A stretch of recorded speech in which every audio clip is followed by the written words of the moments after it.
And see, trafficking, there's two real important things I want you to remember about trafficking. Exploitation of vulnerabilities. And we all have our vulnerabilities. And that's all you need to know about trafficking. It's the quickest way for you to go out inside this room today and talk about is that we have a vulnerability. It could be that we're a runaway, a throwaway kid, a foster kid.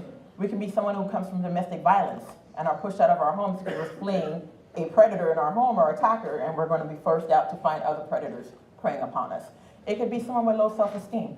That happens very often. That's a really great way of getting into that. It can be somebody who, again, impoverished, living in a gang-infested neighborhood. These different things make you vulnerable. If you're going to make it where it's actually more profitable to sell a human being with less risk than it is to sell drugs or weapons, then you can do that. So the business model is a really, really great business model. Prosecuting these cases are very difficult. So again, your risk factor goes down if you're deciding what type of criminal enterprise you want to engage in if you choose trafficking.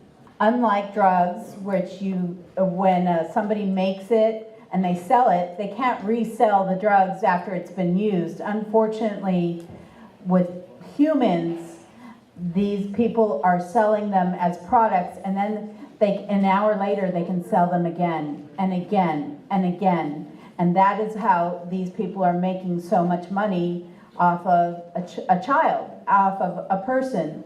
And when you have a product that you can use over and over and over again, then it makes it very profitable, unfortunately, for the person selling. The perpetrators or the pimps do not care about your socioeconomic background. They will go after anyone. They do not care if you are from a foster home or you live in a multi-million-dollar mansion. They do not care. They are just looking for someone to traffic. But bottom line, it's the fastest growing crime.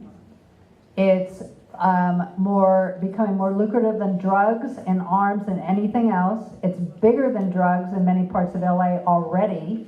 You should know that.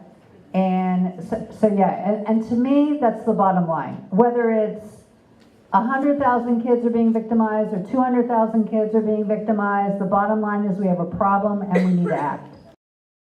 We're seeing an increase in dance groups popping up. Drill team, the stomp, and dance groups. Some of them call it modern ballet. They're not what they seem. A lot of them are teaching dance, and a lot of them are led by women, and they're teaching these girls how to work a pole, what they call stripper dancing, but they consider it as modern dancing. They take pictures of these girls, put them on the internet, and basically are promoting them as a new drill team. And they do also go and compete. And the background to that is that these girls are actually competing, but they're also being solicited for sex. These women that are running these groups are actually being paid for these young girls' pictures. And these pictures are being sold on sometimes eBay. I didn't know eBay had a back page where you could buy certain very explicit pictures. Facebook, studios, and Tap, and cheerleading and drill team just popping up out of nowhere, and the girls' pictures are all over Facebook. So I'm working on that, but I'm letting you guys know that it's not always what you see. It's sometimes things in the background that you think is one way and it's really not. So just beware of your surroundings, because we have a tendency of finding extracurricular activities for our kids to do, not knowingly putting them in danger. If a girl says, I'm doing this because I love my boyfriend, I'm not a victim, by definition of the law, she is a victim. And we have 16-year-olds pimping out their 14-year-old girlfriends, not realizing, but by definition of the law, they are a human trafficker. If they're 16, 17, 18, doesn't matter, 30, and they're pimping out their girlfriend and she's a minor, they are a human trafficker, and our youth does not understand that. So the U.S. Department of Justice tells us in the U.S. of all human trafficking, 82% in the US is sex trafficking. We do have labor trafficking because that's where the money is. This crime is about money. If the money stops, this crime ends. That's the bottom line. It's about money. Parents are ignoring their boys. They don't think they need to protect their boys, and they're posing, they're getting pictures of young, hot girls to seduce them, to meet up with them, and they're trapping them into the life. A trafficker can make well over $300,000 a year off of one teen. Do you think they're aggressive about going after teens? According to the FBI, there are over 900,000 predators online. Now, a human trafficker is a type of predator. So a predator lures someone to meet up with them for their own personal use. They may even kidnap them and, lock them in their basement, whatever, for their own personal sex slave. A human trafficker does the same thing, only they're doing it to sell that person to others. So what they do is then they take them upstairs after they're drugged, they videotape them performing different sex acts or being raped, and then they show that video to the girl and tell her if she doesn't do everything they tell her to do, they'll show it, they'll send it out to all her friends. These are the kids who are still living at home, who are sneaking out, who are being pimped out. And there are plenty of kids living at home in good families who are being pimped out, but they're being blackmailed. All right, they use kids at school. You're already doing it anyway. You might as well get paid for it. Or they'll take a girl, and this is how con artists work, and they teach her to reflect. So in other words, if you go to church every Sunday, so do I. If you like this music, so do I. So they're thinking, God, if she goes to church, she's just like me, and she's doing this for money, and she's got all this bling, maybe I should try it. So they use good-looking guys, and they use other girls. Geotagging. How many of you know what geotagging is? Raise your hand. Okay, what this means is every picture you take has a tag in it, so someone with a software program, it's free, can pull up your picture and know exactly where you live, exactly where that picture was taken. That's what it means. So they don't ask kids for where they live. They just say, let's friend each other. Now they have access to their pictures, right? So they can find you. The two major red flags are a second cell phone and a plane or bus ticket. There are 900,000 predators after your kid. If your child has a second cell phone, that kid's about to disappear because that's the first thing they do so that if they disappear, the police can't track them. All right, we do have labor trafficking. The way you know labor trafficking is you see someone working 24/7. So I did this presentation together with an agent from Homeland Security, and this woman raised her hand and said, every time I visit my parents at the retirement home, I see the same people working no matter what day, no matter what shift. And I asked the guy, why is that? And he said, we're required to work double shifts. And I said, that sounds like something they would be told to say. I would call the police, and he agreed. So 24/7. Fair trade, very important. 2/3 of all human trafficking in the world is labor trafficking. Now, people are confused about this. If the product is imported, if it's grown in the US, you don't have to worry about it. If it's imported, like coffee, tea, sugar, and coffee. By the way, the coffee here today is fair trade because it's from Starbucks. Starbucks, because everyone wrote to them, agreed to go fair trade. You should know that. Many of our products are made by slaves.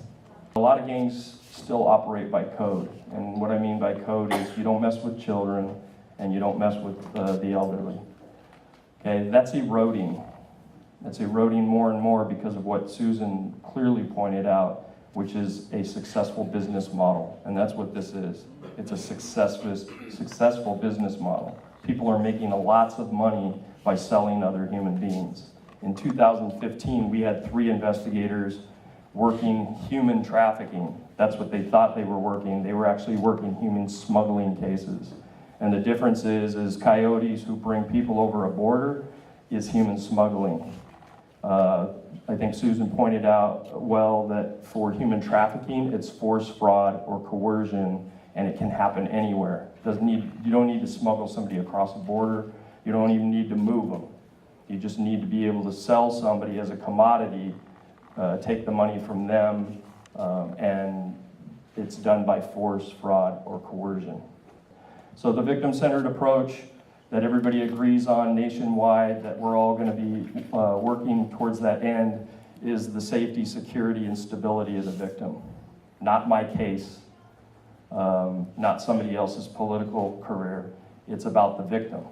And so the labor trafficking aspect, although the crime is exactly the same when you're talking about the forced fraud or coercion, the way that we have to look at it is much different because we're dealing with a lot of cultural and language barriers where people who are coming into our country, mostly in the beginning on legitimate worker visas, when the visas start to expire is when the coercion occurs.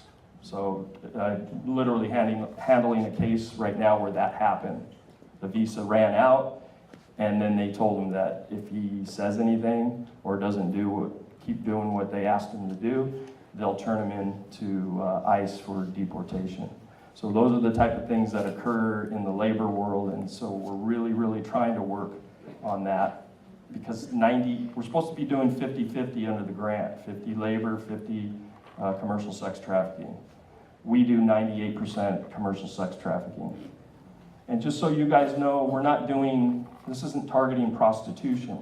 We look at prostitution because that's the industry. So if you were to say that what's the business for this kind of labor trafficking, which it is, labor trafficking, the industry would be prostitution. We're going after the traffickers.